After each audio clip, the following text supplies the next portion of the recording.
Bismillahirrahmanirrahim, dear student. I am Abdul Munib, your physics teacher, and I am warmly welcome to all students from Wayward Smart Learning. It is the best platform to join every student and teachers in such a situation where the COVID is on peak and all the institutions are still closed and no physical activities are occurred. So in these situations where the time is very less and the course is much greater than time, so we have to need some extraordinary work that will provide the Wayward Smart Learning, and I am thankful to Wayward Smart Learning, which are just a nice platform to both teacher and student for the virtual learning. सो ये एक platform है बच्चों हमारा हम हमारी team ने और मैं उस टीम का I am honour to I am very honesty to speaking मैं फख्र महसूस करता हूँ वेवर्ड स्मार्ट लर्निंग की टीम का हिस्सा होने का। और मैं आपको ये भी बताता चलूँ कि हमने ये जो सिस्टम है ये स्टूडेंट के लिए फ्री ऑफ कॉस्ट लॉन्च किया है और हम स्टूडेंट्स को वो तमाम फैसिलिटीज प्रोवाइड कर रहे हैं जो एक फिजिकल क्लास में जो एक एकेडमी जो है वो स्टूडेंट को प्रोवाइड करती है। हम इवन के हेल्पिंग नोट्स हमारी वेबसाइट पे मौजूद हैं, हमारे वेबसाइट पे पास्ट जो पेपर्स हैं वो भी मौजूद हैं, हमारी वेबसाइट पे स्मार्ट सिलेबस जो है वो भी मौजूद है और स्मार्ट सिलेबस के अकॉर्डिंग हमारे सेशन भी मौजूद हैं।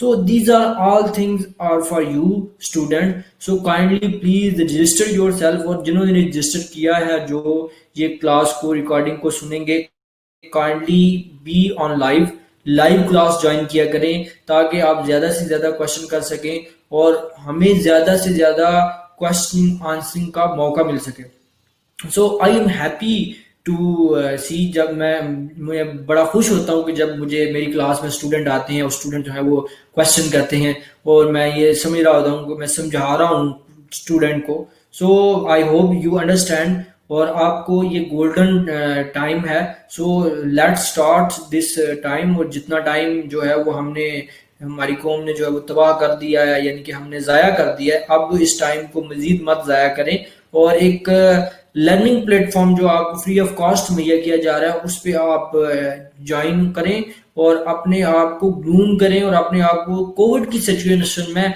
कैसे आपने अपने आप को मैनेज करना है वो करें। So, ninth student of the ninth class, we are running from chapter number 3, which is based on the dynamics. So, dynamics के related जो आज हमारा जो टॉपिक होगा वो होगा law of conservation of momentum. Okay. So first we have to discuss the definition. What is the law of conservation of the momentum? So momentum is the product of mass and a particle and its velocity. Mass और particular velocity का product जो है वो momentum कहलाता है। अब इसको कैसे राइट करना है मैं आपको व्हाइट बोर्ड पे ले चलता हूँ। ठीक है, we have draw a texture. So P momentum को शो करता है which is equal to M V. ठीक है, M is the mass and V is the velocity. यहाँ पे क्या लिखा हुआ है, momentum product of the mass of the particular and its, किसी भी पार्टिकल का मैस एंड इट्स वेलोसिटी और उसकी velocity. Momentum is a vector quantity. सबसे पहले तो मोमेंटम को हमने डिफाइन करना है ना, हम उसके कंजर्वेशन का लॉ बाद में डिस्कस करेंगे। सबसे पहले तो हम उसको डिफाइन करेंगे कि ये है क्या चीज। So it has both magnitude and directions. Isaac Newton's second law of motion states that the time rate of change of momentum is equal to the force acting on the particle. See Newton's third law of motion, अगर Newton second law of motion, अगर हम Newton second law of motion को देखें तो वो हमें Newton second law of motion क्या बताता है। Newton second law of motion हमें बताता है F is equal to M A. अब F is equal to M A का मतलब क्या है कि आप जितनी फोर्स प्रोवाइड करेंगे उतना ही एक्सेलरेशन प्रोड्यूस होगा। लेकिन एक इस रिलेशन का एक और भी है कि A is inversely proportional to A is equal to 1 divided by M, यानी कि जितना हैवी मैस होगा इतना एक्सेलरेशन कम प्रोड्यूस होगा। तो एक्सेलरेशन कम प्रोड्यूस होगा, तो इसका मतलब है कि हैवी मैस के लिए हमें फोर्स ज्यादा लगानी पड़ेगी, और लाइटर मैस के लिए हमें फोर्स जो है वो क्या लगानी पड़ेगी, कम लगानी पड़ेगी। सो हैवी मैस के लिए जो फोर्स हमें ज्यादा लगानी पड़ेगी और लाइटर मैस के लिए हमें फोर्स जो है वो कम लगानी पड़ेगी। सो that is the Newton second law of motion, और इसी को law of conservation of momentum में डिस्क्राइब किया गया है। ठीक है, सो सबसे पहले फर्स्ट ऑफ ऑल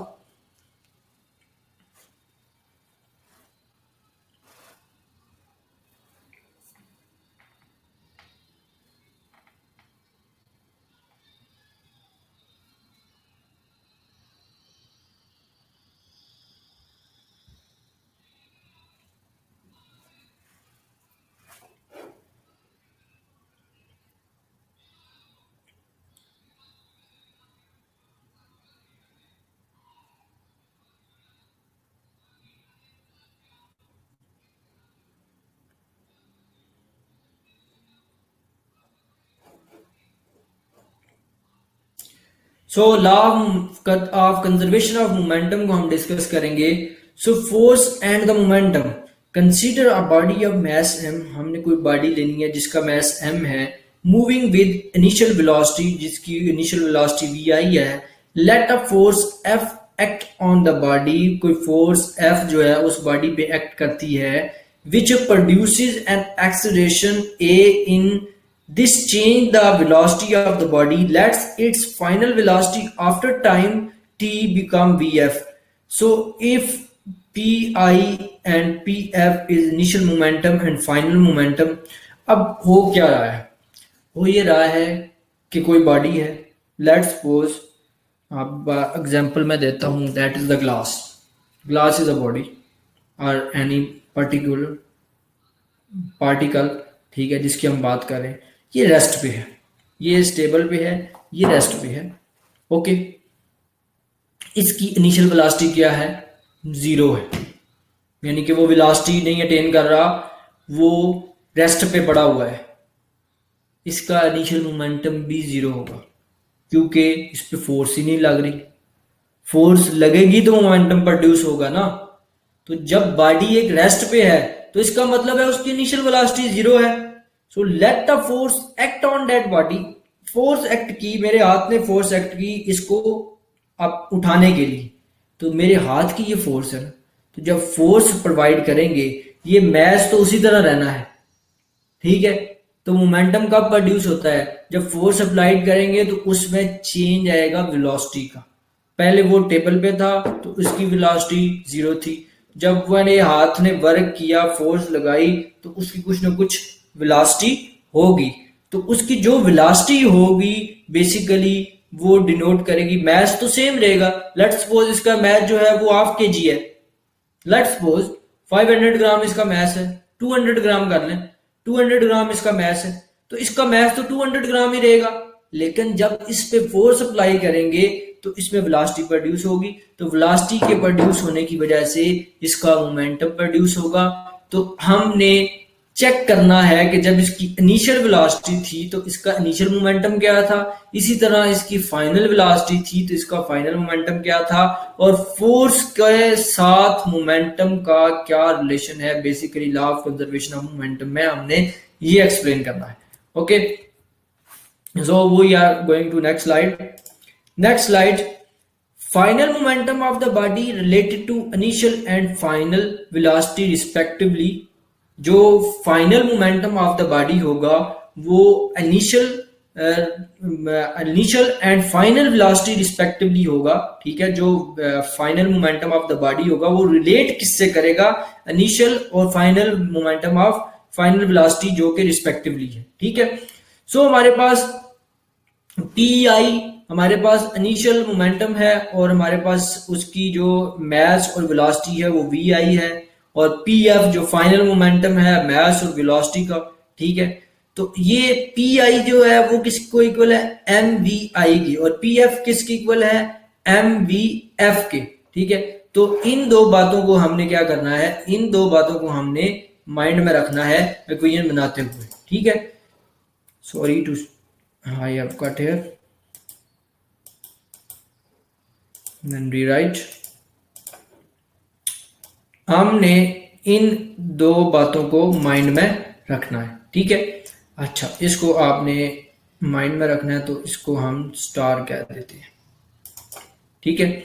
ओके, सो जब चेंज इन मोमेंटम आएगा तो चेंज के लिए अब हम कहेंगे कि final momentum minus initial momentum. So final momentum क्या है हमारे पास? फाइनल मोमेंटम है P F minus P I. आपके पास क्या है? Initial momentum, which is equal to M V F minus M V I. MVF minus MVI. Thus the rate of change in momentum is given by, जो momentum का rate of change होगा वो क्या होगा? वो होगा P F minus P I over T, which is equal to P F की जगह पे हमने क्या रखा हुआ है? एम वी आई, और पी एम वी एफ, और पी आई की जगह पे हमने क्या रखा हुआ है? M V I divided by T. M को आप कर ले सेपरेट, एम को आप क्या कर ले? सेपरेट करने की, क्योंकि दोनों टर्म में कॉमन है। बाकी क्या हमारे पास बच जाएगा? V F minus V I divided by T, and the change in velocity with respect to time is known as acceleration, ठीक है। व्हाइट बोर्ड में आपको करके दिखाता हूं, यानी कि अगर हमारे पास हम ये कहते हैं कि एफ चेंज इन मोमेंटम, यानी कि sorry change in velocity V F minus V I divided by T. T correct नहीं हुआ, टी को करेक्ट कर लेते हैं, divided by T. Okay, which is equal to, यानी कि चेंज इन वेलोसिटी जो आपके पास आएगा वो आ जाएगा आपके पास एक्सेलरेशन के, ठीक है। और अगर हम यहाँ पे इक्वेशन देखें तो अगर ये वाली टर्म एक्सेलरेशन के इक्वल आ रही है, ये वाली टर्म, तो पीछे क्या है? m। तो अगर मैं दोबारा व्हाइट बोर्ड पे जाऊं तो f m और साथ प्रोडक्ट क्या आएगा? a। m और a मल्टीप्लाई होके हमें क्या आंसर देते हैं? Which gives force. तो इस तरह हम ये भी हमने प्रूव किया कि फोर्स और मोमेंटम आपस में किस तरह को रिलेट करते हैं। फोर्स और मोमेंटम आपस में किस तरह को रिलेट करते हैं, हमने ये भी प्रूव कर दिया है law of conservation of momentum के अंदर, ठीक है। तो law of conservation of momentum ये है कि basically in an isolated system, किसी आइसोलेटेड सिस्टम में before the collision momentum of the body and after the collision momentum of body remain same. तो basically law of conservation of momentum ये है। तो हम जो डेरिवेशन कर रहे हैं ये फोर्स एंड मोमेंटम, यानी मोमेंटम को फोर्स से कैसे रिलेट करना है, मोमेंटम को फोर्स से कैसे रिलेट करना है, ये हम जो है वो ड्राइव करने की कोशिश कर रहे हैं। So since V F minus V I over T is the rate of change of velocity. V F minus V I over T क्या है? Rate of change of velocity है, equal to the acceleration produced by the force F. So Pf minus Pi over T is equal to ma. According to Newton's second law of motion, Newton's second law of motion के मुताबिक F is equal to ma. According to Newton's second law of motion, F is equal to ma. तो जो Pf minus Pi over T हो जाएगी वो किसकी equal हो जाएगा? F के इक्वल है। यानी कि change in momentum with respect to time, change in momentum with respect to time is known as force. So उसकी इक्वेशन को हमने जो है वो ड्राइव करके इस फॉर्म में लिखा है, when a force act on a body it produces an acceleration in a body and will be equal to the rate of change of momentum of the body. और जब कोई फोर्स किसी body पे act करती है, when a force act on a body, जब कोई body किसी को जब कोई फोर्स किसी बॉडी पे एक्ट करती है, it produces an acceleration, acceleration produce किया जाता है in the body and will be equal to the rate of change of momentum of the body. तो उसमें rate of change of momentum of body होता है, basically force और momentum का relation ये हमें बता रहा है। ठीक है, सो इस तरह हमने फोर्स और मोमेंटम का रिलेशन जो है वो फाइंड कर लिया है। Thank you for joining us जोहा Fatima. You have understand these equation which are drive us। आपको इस चीज की समझ आ रही है जो हमने ड्राइव की है? I am still waiting for your answer.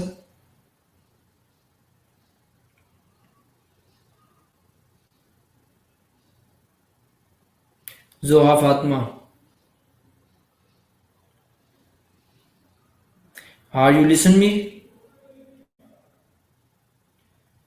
क्या आप सुन सकती हैं मुझे? यस और नॉट? जोहा फातिमा, क्या आप सुन सकती हैं? Are you in class? Okay, I think some problem with Zoha Fatma, which is a student of Wayward Smart Learning System, and I'm proud to be the part of Wayward Smart Learning.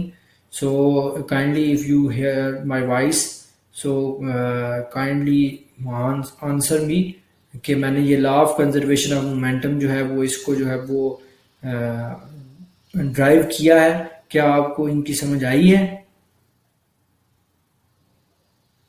Okay, anyhow, if you have answer me then I explain again. So मैं दोबारा इसको थोड़ा सा बता देता हूँ कि हमने इनिशियल मोमेंटम, जब किसी बॉडी पे हम फोर्स लगाते हैं, कोई भी बॉडी है उस पर हम फोर्स लगाते हैं, तो वो क्या करता है, उसकी इनिशियल वेलोसिटी से उसकी फाइनल वेलोसिटी में चेंज आता है। यानी कि हम किसी इस ग्लास पे फोर्स लगा रहे हैं, पहले ये रेस्ट पे था, जब मेरे हाथ की फोर्स इसको लगी तो ये इसमें चेंज आई वेलोसिटी में। तो जब, क्योंकि इसका मैस, लेट्स सपोज कि इसका मैस 200 ग्राम है, तो अगर इसका मैस 200 ग्राम है तो इसमें वेलोसिटी पहले वी आई जीरो थी। इसका मतलब है कि मोमेंटम जो है उसमें चेंज, उस मोमेंटम प्रोड्यूस ही नहीं हुआ क्योंकि वी आई तो जीरो हो गया। तो जीरो को 1000 से मल्टीप्लाई करें, जो भी इसका मैट है, लेट हो, जो भी इसका मैस है उससे फर्क नहीं पड़ेगा।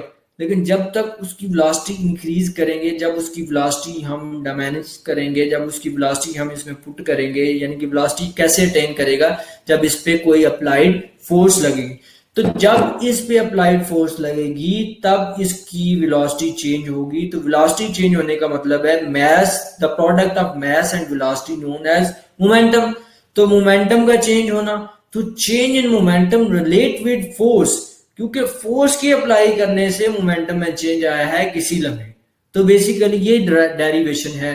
और law of conservation of momentum, जो बेसिक जो है लॉ ऑफ कंजर्वेशन मोमेंटम, जो वो पहले भी हम पढ़ चुके हैं, ये बेसिकली है इस हमारा force and momentum, relation of force और मोमेंटम, जो कि law of conservation of momentum के अंडर आता है। ठीक है, तो law of conservation of momentum की जो स्टेटमेंट है वो ये है कि the total momentum of N isolated system remain constant, यानी मोमेंटम ऑफ आइसोलेटेड सिस्टम जो है वो क्या रहता है, कांस्टेंट रहता है, मोमेंटम चेंज नहीं होता। ऑलराइट, यानी कि बिफोर द कोलिजन और after the collision momentum of the system remain constant, तो मोमेंटम सिस्टम में कोई चेंज नहीं आती। ठीक है, सो आइए हम कुछ एग्जांपल्स लेते हैं हम डेली लाइफ की। ठीक है, एयर फिल्ड बैलून, हवा में कोई बैलून है जिसमें हवा भरी हुई है। ठीक है, एयर फिल्ड बैलून को जब आप छोड़ते हैं, यानी कि जब उसकी नोजल को आप ओपन करती हैं, तो वो ऊपर की तरफ मूव करता है। क्यों ऊपर की तरफ मूव करता है? एक तो रीजन इसकी ये है कि Newton third law of motion apply हो रहा है। यानी कि Newton third law of motion apply होने का मकसद ये है कि हमारे पास Newton third law of motion जो है वो in the form of action and reaction apply हो रहा है, यानी कि जब वो उसकी नोजल से गैस जो है, हवा जो है फिल्ड बलून से निकलेगी तो वो अपवर्ड मूव करेगा। तो अपवर्ड मूव करेगा, पहले तो वो रेस्ट पे था जब आपके हाथ में था, तो जब आपने छोड़ा और नोजल को ओपन किया तो उसने वेलोसिटी में चेंज आया, तो इसका मतलब है कि उसका मोमेंटम प्रोड्यूस हुआ। तो मोमेंटम किस वजह से प्रोड्यूस हुआ? उस गैस के नीचे की तरफ फोर्स लगाने की वजह से, ठीक है, अब थर्स्ट फोर्स की वजह से उसका मोमेंटम प्रोड्यूस हुआ, तो ये फोर्स से रिलेट करती है। इसी तरह system of gun and bullet, gun को जब आप फायर करते हैं before the momentum before the collision and after, before the gun fire and after the gun fire, gun का जो मोमेंटम है वो क्या रहता है? सेम रहता है। कैसे सेम रहता है? पहले आप कहते हैं जब गन से फायर किया जाता है तो आप जो है वो जर्क लगता है, झटका लगता है। देखें, वो जो जर्क लगता है वो अनर्शिया की वजह से लगता है, ठीक है, क्योंकि उसकी बॉडी जो है, उसका बुलेट जो है, उसका मैस कम है तो उसकी वेलोसिटी ज्यादा होगी, और जो गन है उसका मैस ज्यादा है तो जाहिर सी बात है उसकी वेलोसिटी कम होगी। तो बेसिकली ये यहाँ पे law of conservation of momentum hold कर रहा है। हम तो ये समझते हैं ना कि जो गन है बिफोर द फायर, गन भी रेस्ट पे है, बुलेट भी रेस्ट पे है। After the gun fire, bullet जो है उसने बड़ी स्पीड से मूव किया है और गन ने भी पीछे की तरफ जो है वो जर्क दिया है। तो हम किस तरह इसको कोरिलेट करते हैं? हम इस तरह इनको कोरिलेट करते हैं कि आपका जो बुलेट है वो बेसिकली उसका मैस जो है वो बहुत कम है, तो बुलेट का मैस जो कम है उसमें आप क्या करते हैं? बुलेट का मैस जो कम है उसमें आपका जो वेलोसिटी है वो ज्यादा होगी, इसलिए उसकी स्पीड ज्यादा होगी।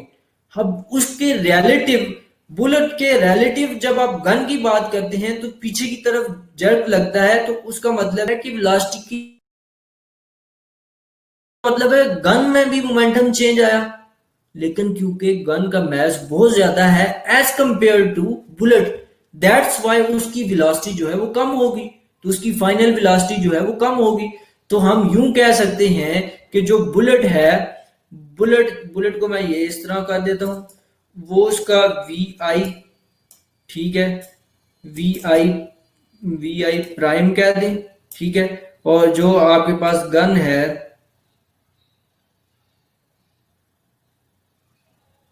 ठीक है, इसको आप इस तरह कर लें जिसमें से बुलेट निकलती है, ठीक है, तो इसने पीछे की तरफ इस तरह जर्क करना है, तो इसका V2 प्राइम, V2 प्राइम, ठीक है।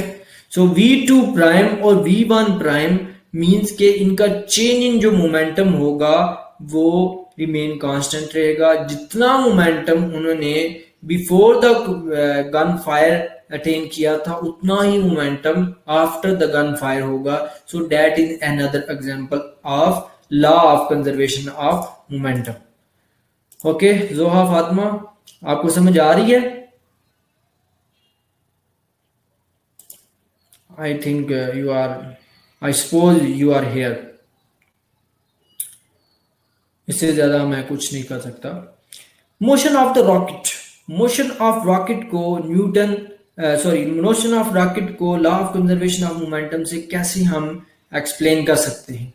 रॉकेट जब मूव करता है तो जितना गैस बेसिकली रॉकेट का जब मूव करता है बेसिकली वो नीचे को फोर्स लगाता है, उनकी गैसेस जो बर्न हो रही होती हैं वो एक्सपेल होती हैं और उनकी इंजन की forces toward the earth होती है, जिसके रिएक्शन में वो अपथर्ड फोर्स लगाता है, और अपथर्ड फोर्स और जो डाउनवर्ड जो फोर्सेस हैं वो दोनों इक्वल होती हैं। तो इसका मतलब है कि the momentum before the rocket launch और momentum after the rocket launch remain constant. So here all these examples are confirm that law of conservation of momentum।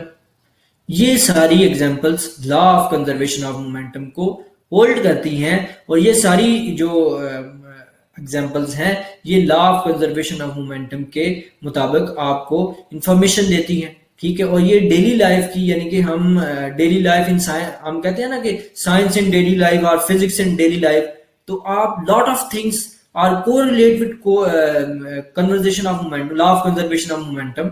Okay, हम बहुत सारी चीजों को कोरिलेट कर सकते हैं अपनी डेली लाइफ से। ठीक है, तो physics is a daily life, daily life में हम फिजिकल फिनोमेना को देखते हैं। So we understand the physics with our daily life with conceptual level.